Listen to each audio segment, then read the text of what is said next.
తాకట్లో ఉన్న బంగారాన్ని విడిపించి ఆ రోజున మార్కెట్ ధర కట్టి మిగిలిన డబ్బును మీకు అందిస్తుంది కొమ్మూరి గోల్డ్.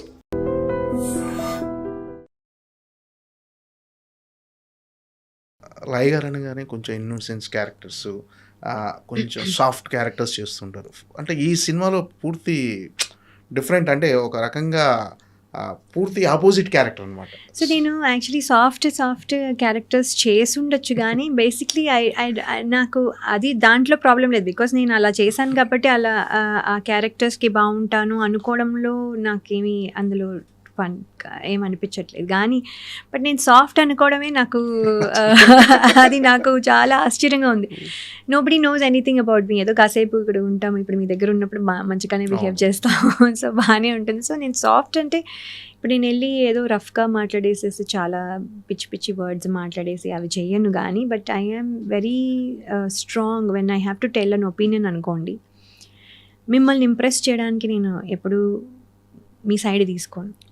ఆర్ మీకు నచ్చుతుంది నేను ఇలా చెప్తే, అందుకని నేను ఒక విషయం చెప్పను.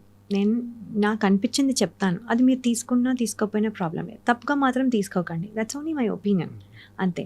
సో అది నేను చెప్పేటప్పుడు మాత్రం చాలా స్ట్రాంగ్గా ఉంటుంది. నేను చెప్తున్నాను కదా, strong words are different from bad words.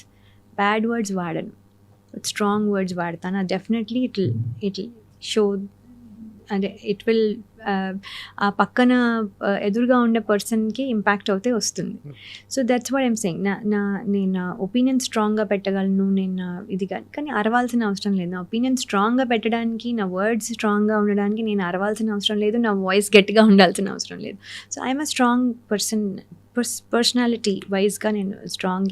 ఏంటంటే అందరికీ సాఫ్ట్గా కనబడతాను, ఎందుకంటే నేను అస్తమాను నా ఒపీనియన్ చెప్పాల్సిన అవసరం లేదు కదా. ఇప్పుడు మీ దగ్గరకు వచ్చి నేను ఇప్పుడు మీతో ఆర్గ్యూ చేసి నా పాయింట్ ప్రూవ్ చేసుకోవాల్సిన అవసరం లేదు కదా. సో నేను మోస్ట్ ఆఫ్ ద టైమ్ ఎక్కడ అవసరమో అక్కడ మాత్రమే నా ఒపీనియన్ పెడతాను, అక్కడ మాత్రమే ఆర్గ్యూ చేస్తా మళ్ళీ to prove it to that why I'm saying this అనేది. Not that I'm right. నేను ఆర్గ్యూ చేసేది ఏంటంటే నా పాయింట్ ఆఫ్ వ్యూ ఏంటి తెలియడానికి మాత్రమే ఆర్గ్యూ చేస్తాను, కానీ నేను రైట్ అని చెప్పడానికి నేను ఆర్గ్యూ చేయను. So these are the things. So నేను that's why I'm not a soft person at all. లయ గారు పైకి కనిపించేంత సాఫ్ట్ అయితే కాదు. డెఫినెట్గా ఆమె కోపం ప్రళయం. కోపం అంటే బాగా ట్రిగర్ అవుతే డెఫినెట్గా చాలా పెద్దగా వస్తుంది. లైక్ ఐ సెడ్, మళ్ళీ నేను బ్యాడ్ వర్డ్స్ వాడను.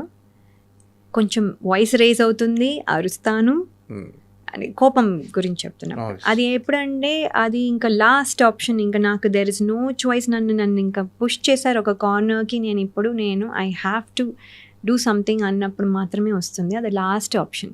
అది వచ్చిందంటే ఇంకా నేను ఏమి అయినా కూడా I will not go back. So అది మాత్రం I'll take a stand and all that. Very very స్ట్రిక్ట్గా ఐల్ టెల్. బట్ అదే చెప్తున్నాను, I don't have to use bad words. I don't have to unnecessary scream. అంటే కొన్ని మనకు జరగకపోయినా కళ్ళ ముందు జరుగుతున్న కొన్ని పరిస్థితులు సొసైటీలో జరుగుతున్నాయి చూసి కూడా అలా రెస్పాండ్ అవ్వాల్సి వస్తుంది ఒక్కొక్కసారి. అవుతుందండి. అవుతారా అలాంటి వాటి? ట్రిగర్ అవుతుంది కదా.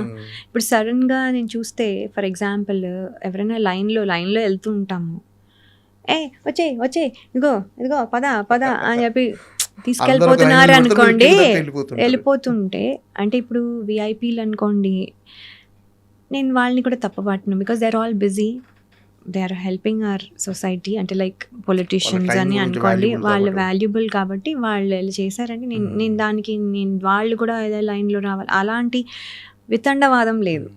వాట్ ఐమ్ సెయింగ్ ఇస్, మనము ఒక రెస్పెక్ట్ ఇచ్చి ఒక పద్ధతి ఫాలో అవుతున్నప్పుడు అందరూ ఫాలో అవ్వండి అనేది నేను ఎక్స్పెక్టేషన్. అలా వెళ్ళిపోతున్నారు అనుకోండి, ఏంటండి ఇది అని నెమ్మదిగా స్టార్ట్ అవుతుంది. అది కూడా అరవాల్సిన అవసరం లేదు. వాళ్ళ రియాక్షన్ బట్టి అది ఎక్కువ అయింది అనుకోండి, అప్పుడు ట్రిగర్ అయ్యి కొంచెం ఎప్పుడైనా వెళ్ళొచ్చు. కానీ బట్ స్టార్టింగే నేనేదో గొడవ పెట్టుకోవడానికి ఏంటది వెళ్ళండి, this is not needed. So అది అలా వెళ్ళి ట్రిగర్ అయ్యి అలా అయిననుకోండి, అయిన రోజులు కూడా ఉన్నాయి arguments. But like I said, నేను ఎక్కడ వాళ్ళని ఇన్సల్ట్ చేసి కానీ ఒక బ్యాడ్ వర్డ్ మాట్లాడి కానీ ఎప్పుడు అరవాల్సిన అవసరం రాలేదు. నా పాయింట్ పెట్టడానికి మీరు చేయడం వల్ల మేము ఇక్కడ వాట్ ఆర్ వీ డూయింగ్, మేమేమన్నా వేస్ట్గా ఊరికనే నించున్నామా అని. ఒకసారి అలా అనిపిస్తుంది. So that can be queue అవ్వచ్చు ఆర్ కొన్నిసార్లు we'll get frustrated when we are driving. ఏంటంటే డ్రైవింగ్లో ఏంటంటే బాధ ఏంటంటే ఇప్పుడు వాళ్ళకి దెబ్బ తగిలినా మనమే బాధపడతాం కదండి. మనమేమో కారు 2 వీలర్స్ నాకు చాలా భయం, ఎందుకంటే వాళ్ళకి దెబ్బ తగిలితే ఇది అయితే డెంట్ పడుతుంది, మనం డబ్బులు వేస్ట్ అవుతాయి, అంతకంటే టైం వేస్ట్ అవుతుంది. ఇది తప్ప పెద్ద ఏమీ డ్యామేజ్ అవ్వదు. వాళ్ళకి ఏమైనా అవుతే వాళ్ళకి చిన్న తగిలినా కూడా మనకి తెలీదు. ఐ నో ఇట్ ఈస్ ఒక వూండ్ స్కార్ కూడా పోదు. ఇప్పుడు అవుతాయి, ఈ ఏజ్లో మాకు అవుతాయి, అసలు పోదు. సో ఇవన్నీ అవసరమా? ఎందుకు జాగ్రత్తగా వెళ్ళరు? ఆ కన్సర్న్తో కూడా వచ్చిన ఒక కోపం అంటే ఏంటయ్యా మీరు ఎందుకు మీ సంగతే కదా, రూల్స్ ఎలాగో ఫాలో అవ్వట్లేదులేండి. మరి ఏంటంటే జాగ్రత్తగా ఉండండి, మీరు ఆ సందులు అలా వెళ్ళిపోవద్దు. Just in case other person చూసుకోబోతే మీకు ఏంటి అవుతుంది? ఇప్పుడు నేను కానీ ఇంకొక పర్సన్ కానీ ఫోన్ చూసుకుంటూ వెళ్ళారనుకోండి, ఫర్ ఎగ్జాంపుల్ కొంచెం అటు ఇటు ఫోకస్ మారిందనుకోండి, ఏం చెప్తున్నారని పక్క వాళ్ళు చెప్తున్నారు జస్ట్ మారిందనుకోండి, గుద్దేస్తే మీకే నష్టం కదా. సో అందుకని మీ సేఫ్టీ మీరు చూసుకోండి అన్నట్టుగా అనిపిస్తుంది. హెల్మెట్ పెట్టుకోకపోతే సేఫ్టీ బేసిక్లీ దానివల్ల వచ్చిన ఒక ఇది తప్ప నేను ఇప్పుడు ఏదో రూల్స్ పెట్టి ఇప్పుడు మీరు రూల్స్ ఫాలో అవ్వట్లేదు, ఏదో నేను చాలా గ్రేట్ మీరు తక్కువ అని, that is not the point. అదే ఒక కన్సర్న్తో వచ్చిన ఫ్రస్ట్రేషన్ అనమాట. అంటే మీరే డ్రైవింగ్ చేసుకుంటూ వస్తుంటే కూడా చూశాను. చేస్తుంటారా మీరే? చేస్తానండి, ఎందుకంటే అక్కడ అలవాటు కదా. సో ఇండిపెండెంట్గా ఉండడం అలవాటు. ఇక్కడ ఏంటంటే మనకి ఆడ్ టైమింగ్స్లో వర్క్ ఉంటుంది కాబట్టి మనం ఇప్పుడు డ్రైవర్స్ని మళ్ళీ ఎక్కువసేపు కూర్చోబెట్టాలి, మళ్ళీ నాకు కొన్నిసార్లు పని ఉంటుంది ఫుల్ డే, లేకపోతే కొన్నిసార్లు ఉండదు. సో వాళ్ళు బతిమాలుకోవాలి, మళ్ళీ దే ఆల్సో హ్యావ్ ఫ్యామిలీ కదా. సో ఇవన్నీ అవుతూ మనం మేనేజ్ చేయలేమని ఐ డి నాట్. అంటే ఇన్నాళ్ళ మీ కెరీర్లో మీరు ఫేస్ చేసిన బిగ్గెస్ట్ ఛాలెంజెస్ ఏమైనా ఉన్నాయంటే ఇండస్ట్రీలో?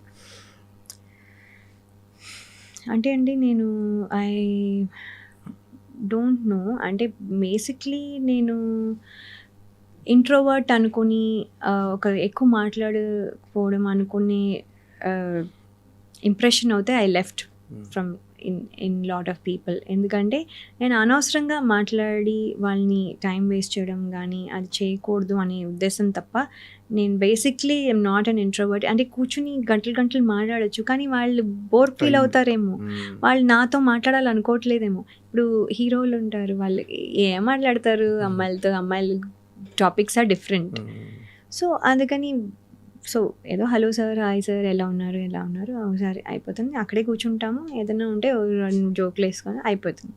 సో దానికంటే ఇంకా ఏం మాట్లాడినా కూడా వాళ్ళకి బోర్ కొట్టచ్చు, వాళ్ళు చెప్పలేకపోవచ్చు మనకి. సో అందుకని అనవసరంగా ఎక్కువ మాట్లాడేదాన్ని కాదు. మళ్ళీ కొంతమంది మా మదర్ రోల్ వేసేవాళ్ళు కానివ్వండి, ఇలా ఢిల్లీ రాజేశ్వరి గారు కానివ్వండి, ఇలా రజిత గారు కానివ్వండి, లైక్ అదర్ ఫీమేల్ క్యారెక్టర్ ఆర్టిస్టులు అందరూ అప్పుడు సుధా గారు కానివ్వండి, వీళ్ళందరితో కూర్చొని చాలాసేపు ఏదో జోకులు వేసుకుంటారు. ఎందుకంటే because the topics are different లేడీస్తో మాట్లాడేటప్పుడు. So that is how it is going to B.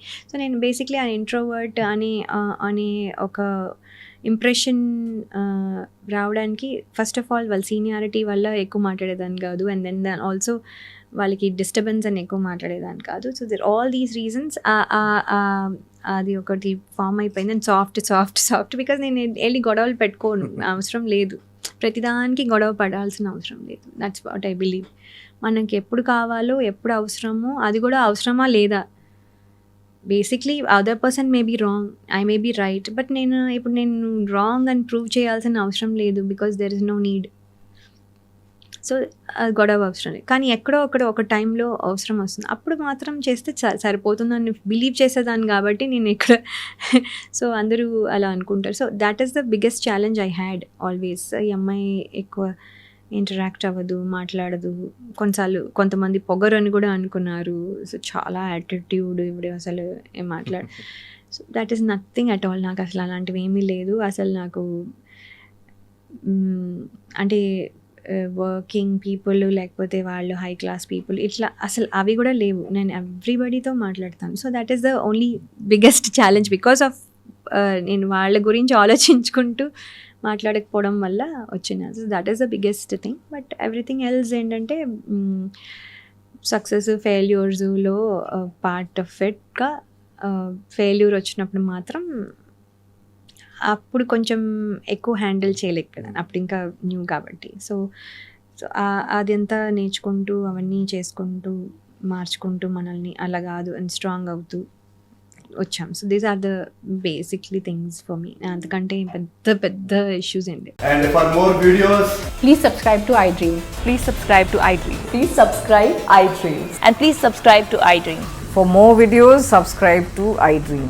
please like, share and subscribe to the channel. Congratulations, iDream. Subscribe to iDream. Subscribe to iDream. So subscribe to iDream Media. iDream की iDream team अंदर की huge congratulations. Please subscribe iDream Media. Please subscribe to iDream. Subscribe iDream. Please subscribe to iDream. iDream అంటే నా కళల ఛానల్ను subscribe చేసుకున్న నోరు తిరుగుతలేదు, మీరైతే గంట గుర్తు కొట్టండి. For more such videos, please subscribe to iDream.